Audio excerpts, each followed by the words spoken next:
Hello, and welcome back to the Thought Cloud podcast. Our goal of this conversation is to uncover a hidden gem that can inspire others along their academic journey. Our guest today is Narek Avetisyan. Narek was recently accepted into Cornell, where he will be studying applied economics and management, which is just a huge feat. Narek is so passionate about spreading economic and financial education worldwide and has been implementing related projects to achieve his goal. We're going to really talk on this today. This is super exciting. He is the author of Into the Economy. He is the founder and president of Finance One for One. He was awarded recognition for excellence by Economics for Leaders in 2020, the state finalist in the Council of Economic Education, and he also was able to do research at USC, where he studied the effect of the use of monetary policy by the Federal Reserve to combat the recession caused by COVID-19. So this is somebody that's going into college and he's done all these amazing things. Narek, this is such a cool opportunity to be speaking with you today. Thank you so much for joining us. Thank you. Of course. Well, let's jump into it. So first of all, congrats on Cornell. That's super exciting. We're going to touch a little bit more on that in a second, but let's take this back to the beginning because you don't often see somebody who's so driven and, focused on one thing in particular at such a young age. So what first got you interested in economics? How did this come into your life? Yeah, I've always been a fan of math, right? And social sciences too. So just a mixture of both. Economics is the perfect field to study if you like both. And also as a person with a background with a first generation background and coming from a low income family, I've always been influenced by this, like national level economic policies and events. And I've just been interested to study and see how, like, what causes these events, what the effects of these events are, and like how they shape my everyday life. And yeah, I've been pursuing that field ever since. Very cool. So you said you're first generation student in the US? Yeah, Where did your parents come from? Armenia. Armenia. Mhm. Very cool. Very cool. So when did you were born here, correct? And no, I'm here for less than 5 years. Oh, you're kidding me. No Yeah, way. That's awesome. So you moved when you were just in middle school. yeah, eighth grade. How was that? Did you have good command on English at the time? Like how No, did you no, adapt? I came here almost with zero English, and just TV shows and movies in English helped me a lot. Just watching the same things I watched in Armenian or Russian, and just comparing them word by word, sentence by sentence. That helped me, and just being in an English speaking environment helped me a lot too. 100%. That's unbelievable. I mean, I can imagine it, but I can only imagine it would be one heck of a battle to get that dialed. So good for you doing that. And so you immigrating here and being curious about economics, what do you think that came from in the sense of, yes, it's how everything works, but you said low income family. Obviously, it's difficult for an immigrant family to find their footing. Did that have an impact on how you were, kind of navigating this field and bringing your own eye to it?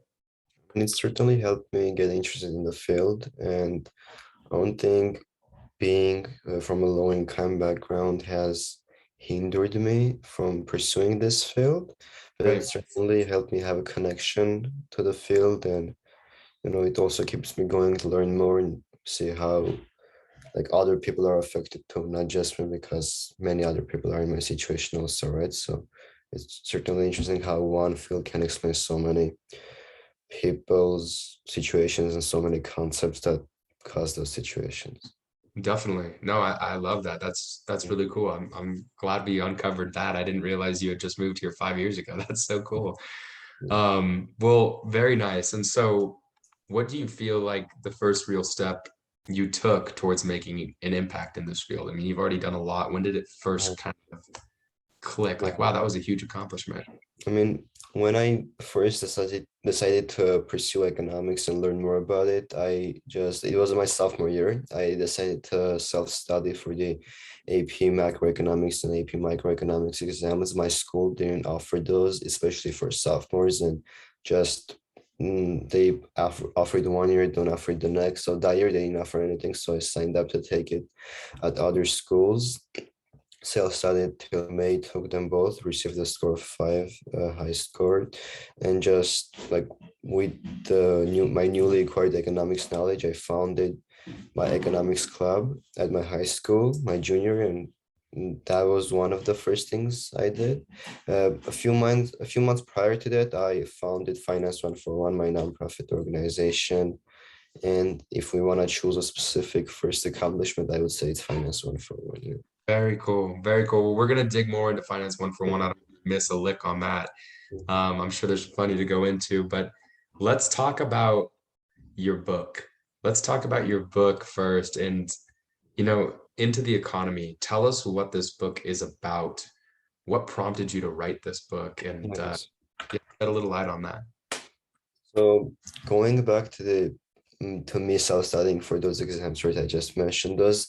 I mean, I had to do everything on my own. I mean, I said my school didn't offer anything, and I just noticed that schools, public schools especially, don't offer opportunities and educational resources for students interested in economics and business related fields in general to learn more about those areas. So that was my intention when writing the book, to help other people, other kids who are interested in economics, learn more about it with and the ideas in the book are presented in a simple way, right? So that would definitely help them learn more, like more easily, and not be scared by the field, as like economics has a negative connotation. Often I'm hearing, oh, it's so hard, I don't want to study it and stuff. So the book itself presents simple and essential foundational economic ideas in just a playful, fun way. It does have some, I mean, not strong vocabulary, but like related vocabulary to economics that might be unfamiliar to people. But the way it's presented, I made sure the information is presented in a relatable way to teens, mainly age 12 to 17, that demographic. So yeah. Oh, that's very cool. I think that's unbelievable. So age 12 to 17, these are people that would want to be curious or that are curious about economics. Is it more theory based? Is it more personal finance based? How does this book, or touch on a little bit of all of it? I mean, it it mostly has to do with macroeconomics rather than other fields of economics and business. So macroeconomics is the overall economy, right? GDP, unemployment, policies, fiscal policy, monetary, all of that big level stuff. And that's why the book title is into the economy, like economy as overall, like the overall economy, right? So that's what it touches mainly on. And yeah, because they're big concepts, it's easier to show how they connect to our lives. So that there isn't a lot of personal finance stuff in there. Mostly, like, I think the closest that we come to personal finance in that book is banking, I guess, right? Monetary policy. But yeah, and yeah, there are all kinds of illustrations in the book, fun like questions, activities, right? So yeah, that's the path I chose to take. I think that's the most interesting part of economics for me, the whole economy. Yeah. Definitely. No, I think that's, Mhm. I'm going to comment on the pictures first. I think pictures are so helpful, even to this day. Yeah. So how many years of English did you have under your belt at the time of writing this book? I started about like a year ago. So So that's about 4 years of English under your belt. yeah, less than 4. Yeah. That's crazy. That's unbelievable, really. I remember working on a research project in college and we were reading through mortgage-backed security offerings and the legal jargon was just absolutely over my head. Yeah. And I was working with other students that were international and they were all hard workers. They were all very, they applied themselves very well. We all worked together great as a team. And the whole time I couldn't help think, like, I'm struggling with this text. How are they doing with this text? And they were doing great, which was amazing. But it kind of shows to your point, like, wow, that is just such a huge feat, especially if you're talking on these very, economic heavy terms and applying it from this macro perspective. I think that's awesome you were able to do that. So how long did this book take to write, and what was that process like? So I started to write this book in April of 2021, and I mean, if I finished writing sort of in August, and the whole I published it in the end of September.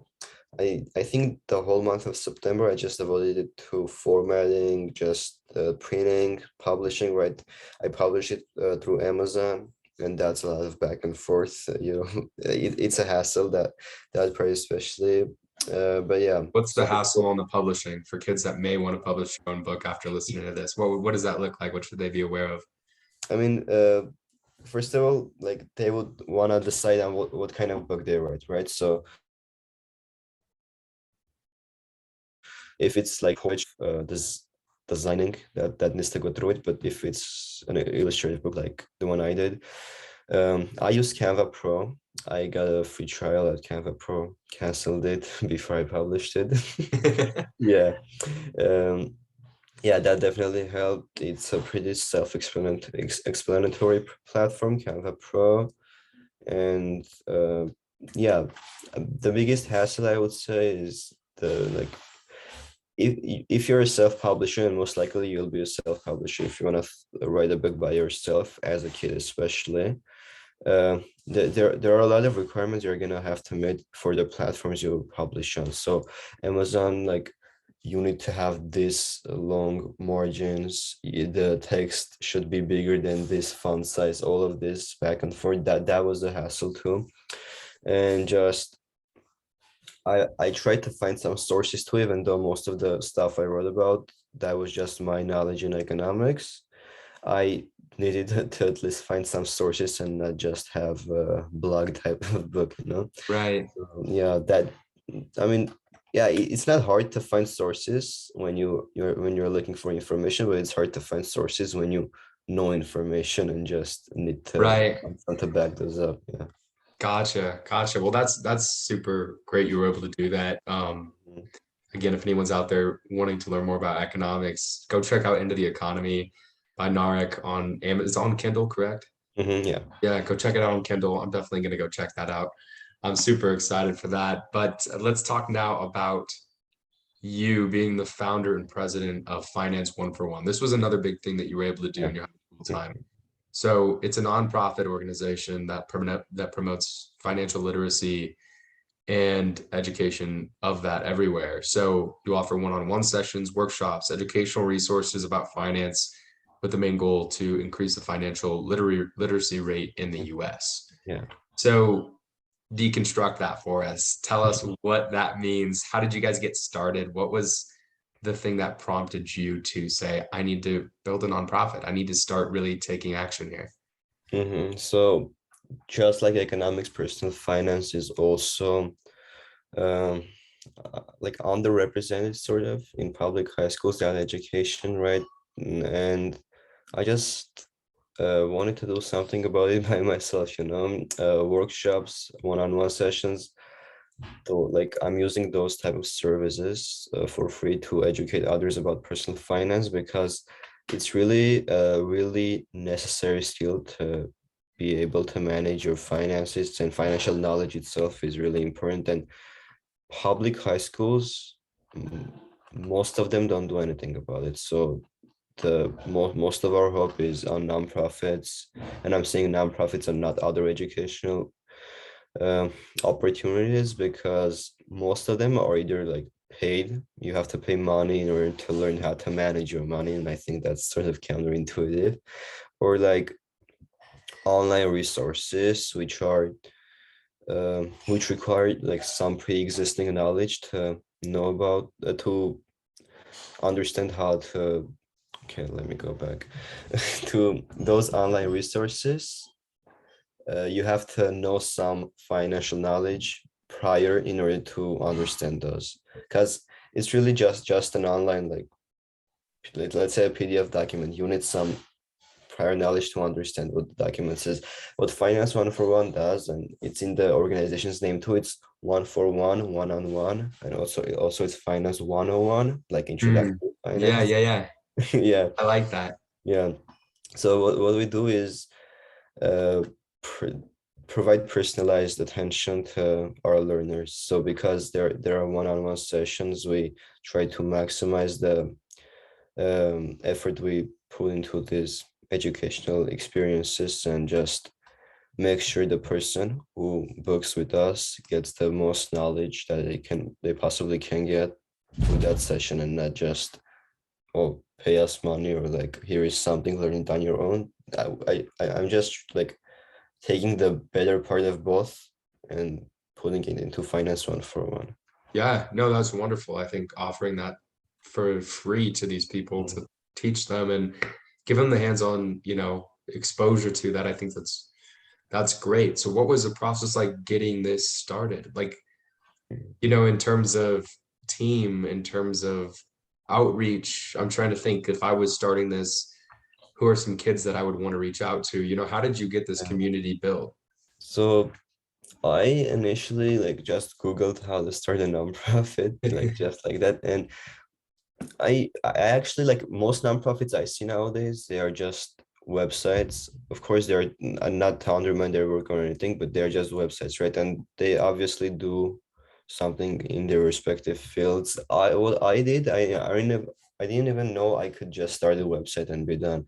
I filed the paperwork. I applied to California Secretary of State, and right now, if you search up Finance 141 on the California SOS website, Secretary of State website, you'll find all of the paperwork associated with it. And this is a 501c3, which means it's an official nonprofit. There is no, I don't pay any taxes on the organization. Mhm. Not that, like, I mean, just most of the money, incoming money to the organization is donations mostly, because we don't charge for the services, right? So yeah, there is no charge, there is no tax on the donations. And yeah, but starting it, you don't need to go through the legal path to start the nonprofit. You can just have an idea, make a website, or even an Instagram page. I've seen that's common too, as long as you make an impact with it, and don't just do it to say, oh, I'm the president of this, and yeah, I've just started this, and not do anything with it. I don't think that's actual impact. Yeah, it's not serving its mission, definitely. Mhm. So that makes sense, like, from the perspective of this onboarding process. What would you say some of the biggest takeaways from this have been, kind of in line with the mission that you are trying to accomplish, which is teaching kids financial literacy? What's one of the biggest things that you would be able to share with others about what you've learned? What I've learned through this process, mm, I don't know. Let me think about it. So, like, what I do with the organization, how it has helped me, and like it's just, I'm just really, like, sort of proud of how I can use my knowledge and what I do even as a career, and use that knowledge and skills to give back to people who don't have those skills and knowledge, right? And Yeah, just yeah, use what I know to benefit a greater purpose. I no, mean, that's it. I love that that. just feeling, yeah, it's Yeah, no, I think that just it's humble. It's really humble, and it's inspiring to others to hear that because it's not all about the resume. It's not all about the money you walk away with, but you're really doing something for people that they wouldn't have the opportunity, to even access otherwise, which has to feel so good at the end of the day. Wow, I love that. So, do you hope to continue Finance 141 at Cornell? um I'm still thinking about it. I wonder if I'll have time for it, especially with college and stuff and other pursuits I might be interested in starting. But yeah, I mean, I have members of the organization I'm thinking to sort of hand this over to. I might still keep it under my belt. I'm not so sure yet, but yeah, I'll definitely be involved with the organization. Maybe not as the president, but as a member for sure. Definitely. Definitely, definitely. Well, let's switch gears now and talk about your time at USC. Mhm. So this to me caught my attention because USC it's a top tier institution. That's number one. Number two, for a high schooler to get involved with research at a top tier institution and work directly with somebody, a principal investigator like yourself, that's a tough thing to even get through the door. Getting it into that situation is tough.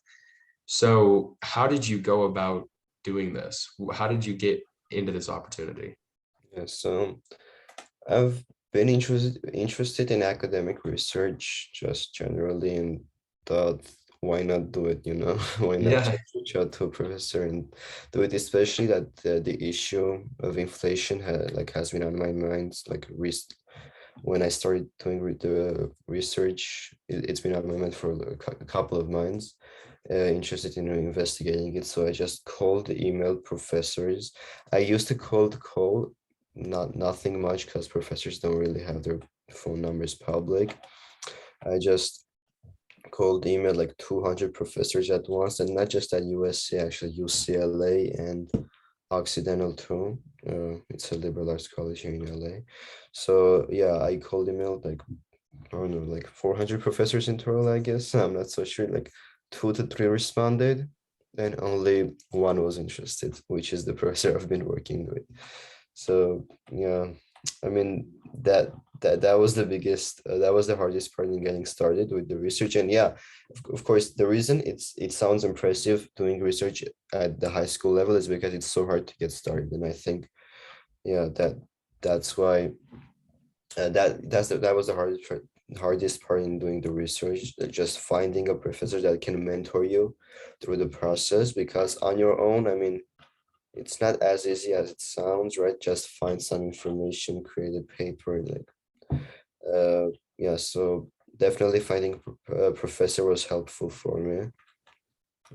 Yeah. Uh, no, that is, I mean, you said you emailed 400 people, you got 3 responses. That's not even a 1% Yeah. success rate. But Yeah. then of that one, less than 1%, you got a third of that. So that just shows you, I mean, that's really dedicated. Well, good job for good job for keeping your head down and keep plugging away. That's great. So you were studying inflation and kind of in response to the COVID pandemic. Talk to us about that. What was the inquiry of the research and what did you guys find?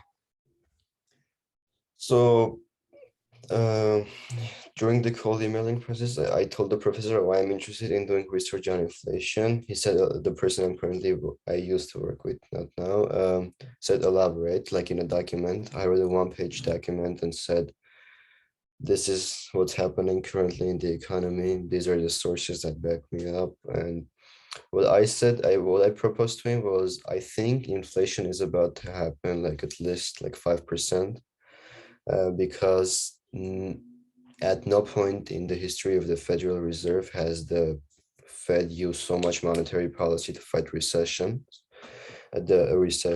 And yeah, that was sort of our hypothesis through the process. And uh, yeah, we've been finding past research to, so everything needs to be backed up, right? The hypothesis we make, even if we say like the sky is blue, you have to find sources to back those up, right? To back any information up. We found past articles. Econly.org was a great resource for us. What else? A lot of databases, for example, Fred, and I'm trying to remember the other one. Yeah, BLS, Bureau of Labor Statistics, I believe. Yeah, Mhm. those two websites have been really helpful in finding related information and data about inflation and how past trends can help us determine how the economy will be in, let's say, a year. And we've started doing this research in April of 2021. And about the same time I was starting to write my book. At this point, inflation wasn't a hot topic, right? In the media and news, it only became a hot topic after like we've been researching for 6 months, and yeah, that felt great too. Our hypothesis Yeah, a was, little validation there. Yeah, yeah, but yeah, we've kind of just worked. Oh, so okay, this there was a noise. We've kind of just worked to. I did this project to just learn the skills that it takes to do research and just learn more about the process, also about the economics, right? That I needed to know some statistics too in order to analyze the data. The professor told me about a textbook he prefers, and I just read through that textbook. Pretty much self-studied statistics on my own, statistics 101. I self-studied up to test of hypothesis. So yeah, that was definitely helpful too. And yeah, I mean, we didn't go through the traditional path of publishing a paper, just constructing one, especially that after December, I needed to take on a job to support my family. And the second semester of senior year is notorious for hard classes, a lot of assignments, AP exams, right? So we just kind of transitioned to just regularly talking with each other, exchanging emails, not really continuing the research process. Yeah. Right. Well, very cool. No, I think that's wonderful. You answered all the questions I was going to have for you. You really put it out there. So, that's wonderful. I think the fact that you were able to get that exposure and have somebody that was able to walk you through what it's like to do research, expose you to different database libraries, understand that there's more than just maybe looking out and discerning patterns on your own. There's more advanced ways of doing that. All of that's wonderful. And for you to keep in touch with them too, like, you get a lot of people that will go into research and they'll just, again, do it for the resume. They don't build the connection with that person. I think that's a really tremendous part of involving yourself because, that's a one of a kind opportunity that you had. So I'm really happy you're able to have that. It's impressive. But Narek, we're going to take a quick break and we're going to jump right back into this. How does that sound? Yeah, awesome. All right. So we are back and we were just talking about your experience doing research at USC and how amazing that opportunity was for you. You're staying in touch with the person you researched with, your advisor, and we're able to learn a lot of new skills along the way. So that's really, again, once in a lifetime experience. You're able to do that. Now, I want to talk about some of these awards that you've gotten because I've never heard of these awards before. I don't know if other kids have heard of these awards before, but they're obviously not shy of exceptional. So you were awarded recognition for excellence by Economics for Leaders in 2020. You were the state finalist in the Council of Economic Education. Now, tell us about these. How did you get involved in these opportunities? And how did that actually unfold for you? Yeah, so this kind of just happened along the way. So for example, the latter one you mentioned, economics and Council for Economic Education, that's actually the company, not the organization that organized the competition that me and my team participated in. It was the National Economics Challenge, and that this was in 2021. Me and two of my officers from economics club participated in this competition. We got to the state finalist level. We placed sixth in California, and yeah, it's just something that shows my achievement in the field. That's what all awards are, right? So they just show what you've been able to achieve, what level of achievements you have had in a field you've been involved with.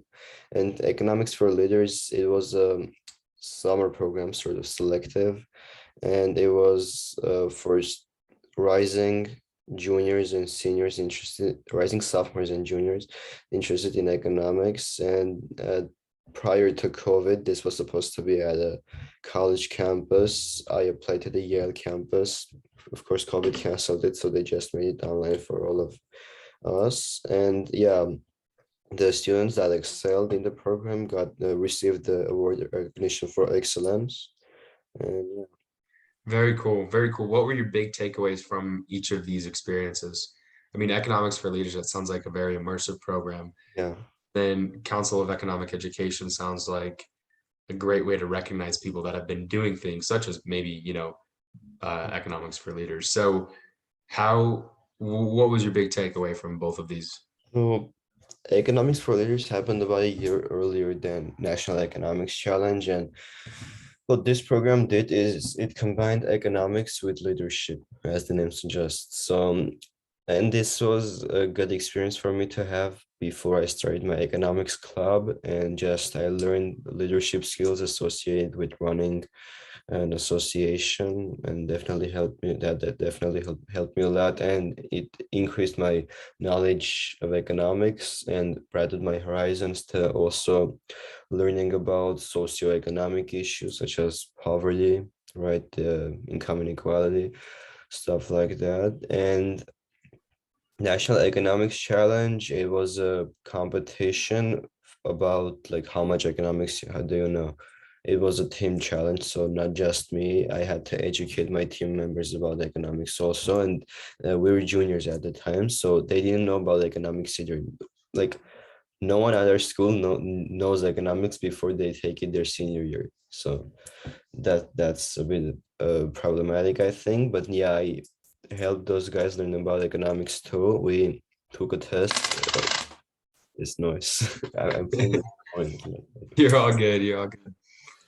We took tests individual. We had an individual round, then we had a team round. And yeah, we went through a couple of stages, I think like 3 or 4 before we got to the quiz bowl level. And I'm cursing those like rules to this day because I've never seen a quiz bowl competition where like your points from the first like elimination round sort of carry over to the next one, because that was a rule. So like out of the 15, we got sixth, and then the second round, the top five only made like some I don't know, like Interesting. no, it was too bad. Like I mean, we could have still known about some other stuff too, but so the second round of quiz will cut us off. If we made it to top five and we're sixth, we would have like had one more stage and the possibility of going to national semifinals. But yeah, it was definitely a good experience. Again, helped me learn more about economics and also international economics. Also, that was a category in the competition. We got a perfect score on that section actually. So Wow. Wow. Very cool. Well, that sounds like a wonderful experience. And we're going to now take it over to you going to Cornell. So you're starting in the fall. yeah. What are you going to be studying there? You said applied economics and management. Yeah, so Cornell, I mean, it's it's unique in terms of how pre-professional its majors are, because it has 7 or 8 schools, I think, and they're really niche. And when you apply to Cornell, it's really admission by major, and not like other Ivies where there is just a liberal arts college and you choose a major, let's say economics. Cornell is one of the 2 only Ivies that offer business as a major. The other one, of course, being UPenn. So applied economics and management, it's really good. It's a really good major for me since I'm involved in both finance, business, and economics. So yeah, that's definitely a great major for me. It's part of the S.T. Johnson College of Business at Cornell. So Johnson College has 2 branches, sort of, one being the Dyson School of Applied Economics and Management, and the other one is the School of Hotel Administration, which of course is another niche field that Cornell offers. Yeah, they So do have a hotel management. I have yeah, a friend that's gone through that program, actually. I've heard great things about it. yeah, it's #1 in the nation. So yeah, they have an actual hotel on campus, the Statler Hotel, that No students way. work at. Yeah, they work at the hotel to learn more about the real estate industry and to just make money. Like Mm, it's like a federal work study sort of program. very cool. So what are you most looking forward to at your time at Cornell?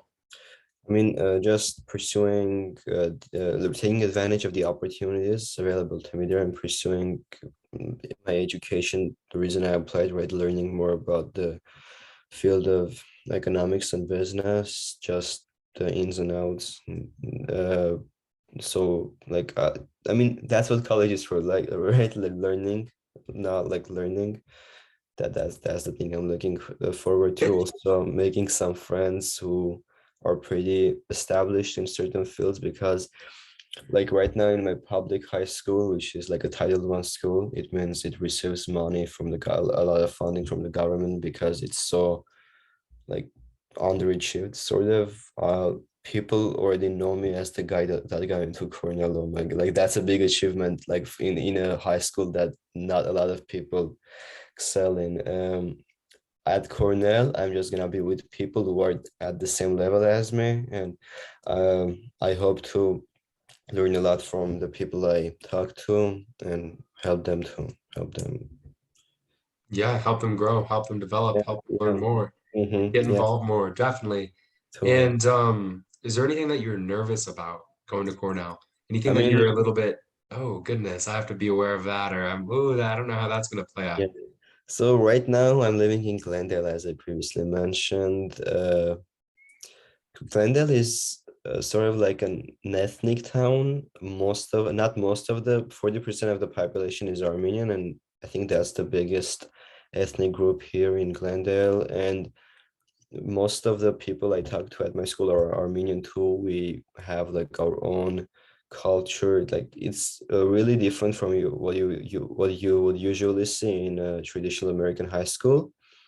But and yeah, I think that that culture shock thing for me, and because sort of nervous about it, like how will this play out? Like not the people I'm going to talk to don't know me as that Armenian guy, or we know him. He's a cool guy. Like I don't know. We'll Well, I see. think you'll be fine with you know what's the one thing about college campuses is there's so many different types of people. Mhm, Everyone's got their own background, everyone's got their own story, some stories you wouldn't guess. mhm.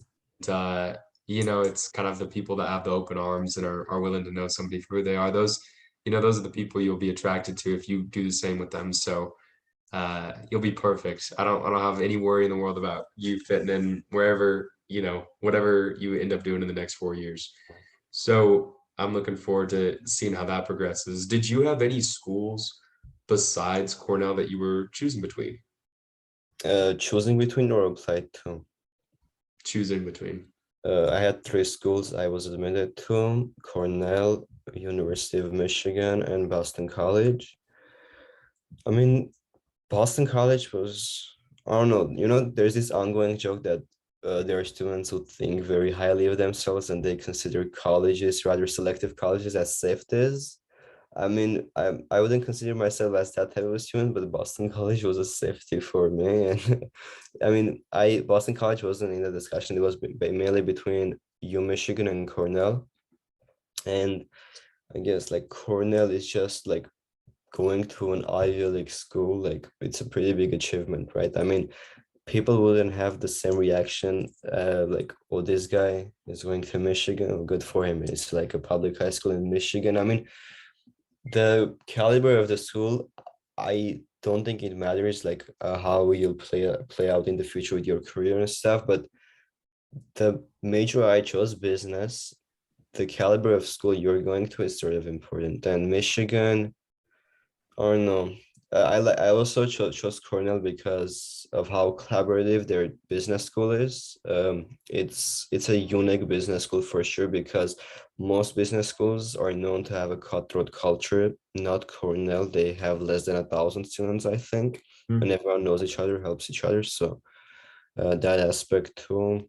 And yeah, New York. I like New York as a state too. So. definitely. Well, I will say like all of those schools are great schools. Mhm.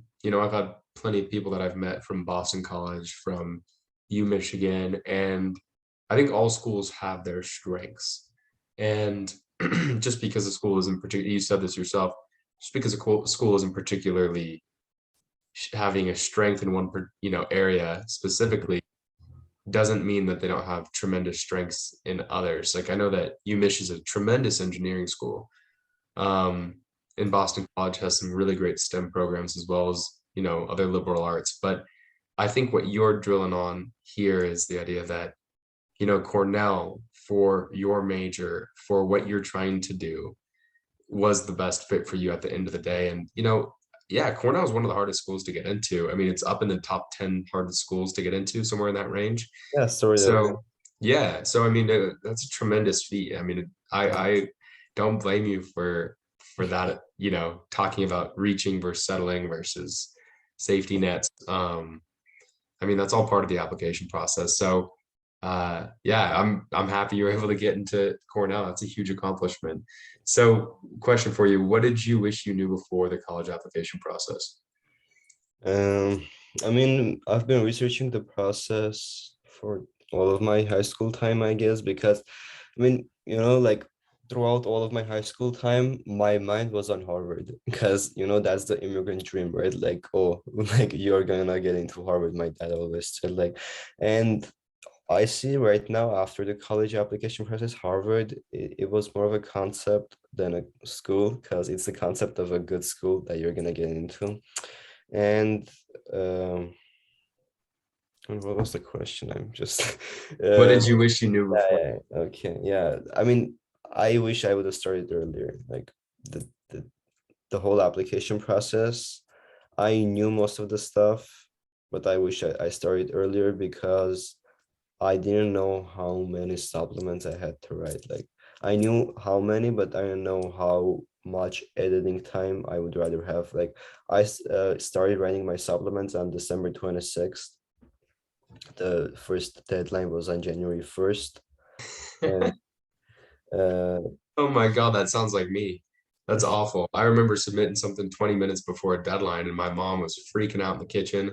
Oh mhm, my goodness, that is hysterical. That was for Berkeley. I got in. yeah, Who would have thought? But yeah. that's in the heck. Well, no, I think that's a good thing. Yeah, start earlier for sure. I mean, Well, go on. Yeah. yeah, yeah. So uh, the main reason you don't want to start late is to have time to edit your essay application, to have other people look over it, and yeah, I mean, my Cornell application, I did it in one day, like all of the application. There was a 600-word supplemental essay I had to write on why I wanted to study at Dyson. I did it in like the last 2 hours of the deadline. So Wow, that's incredible. That is super. That's a huge feat. yeah, yeah, but Um, it's not a good thing. I would, Not a good habit, but a yeah, huge feat. yeah, That's awesome. Well, hey, Narek, we're going to close this out with a rapid fire round. So I don't know if you've had the chance to look over these questions, but yeah. just you looked over them a bit. Okay. I'll shoot and you can answer. Mm-hmm. So, what is your favorite book? Freakonomics by Stephen Levitt. Economics. Great. Favorite teacher and favorite grade? Favorite teacher, Mr. O'Malley, my A push teacher. I had him in 11th grade. Okay. What is the most stressful part about being a student day in and day out? Managing academics, social life, and sleep. I love that. Who is the favorite person that you've ever studied with And I mostly study alone, so not I can choose one person. or learned with, someone that Oh, you enjoyed learning something with? I'm not so sure. Like I don't know, some of my classmates, like I don't know, it's just what I get. Like the people in my class, I just enjoy them equally, I guess. Yeah. Yeah. Okay. Well, what is the most meaningful way for students to help other students? It pretty much depends on the field you want to make an impact in. Just using your knowledge to, and there are a lot of analytical skills involved too, like analyze which project would work the best for the goals you have currently and use your current knowledge to help implement that project. That like, it's as simple as that. Definitely. And what is your biggest hope to accomplish during your time on Earth? I don't know. That's like we went from the favorite book to like your good answer. I'm giving you hard ones. Yeah. Whatever comes to mind. Want to be established in the field I'm passionate about, not just economics as we discussed, just being established in one field specifically and being known in that field and being able to help others achieve success in that field. Yeah. Yeah, no, I love that. What is your top piece of advice for those who are early in their educational journey? Choose a path you would enjoy doing for the rest of your life. Because I mean, I initially thought, okay, let me see if economics is good. I don't know, I'll switch it. Like if I don't like it, I'll just switch it to engineering, I guess. Like, but whatever you learn in your foundational years, and this is your high school time, that's the path you're gonna wanna keep going with throughout the rest of your college career. I mean, of course, it's good to pursue other fields, and you should pursue other fields, but having one main path is important. And if you change your paths often, that means you just don't have one path you're really passionate about, and that's normal too. But yeah, just enjoy learning, and yeah, How would you encourage people to find their passion if they're not sure about it? yeah, definitely they have How would you encourage them? What would like, be tips there? okay, this is what I always tell people. Which subject do you like? How, like, find careers associated with that subject and see if they offered you money right now to do it, would you do it? Like, I just looked at, okay, subjects involving math, programmer. I'm not sure I like coding. Scratch that off. Like, I just, Right, go down the list. yeah. Yeah, exactly. I like that. I'll share that. So, Narek, this has been an awesome conversation. You're full of experience. You've done a lot and you've shared a lot of wisdom today. Where can people follow you, keep up with you, learn more about what you're doing? I think my LinkedIn would be the best place to follow me and keep other social media. I should actually get a Snapchat to communicate with my college peers, I think. But yeah, LinkedIn, I think, is the best place to find me. I love it. I love it. Well, look him up, Narek Avetisyan. Narek, again, thank you so much for coming on. This was such a pleasure, Yeah. and we'll chat with you shortly. Mhm.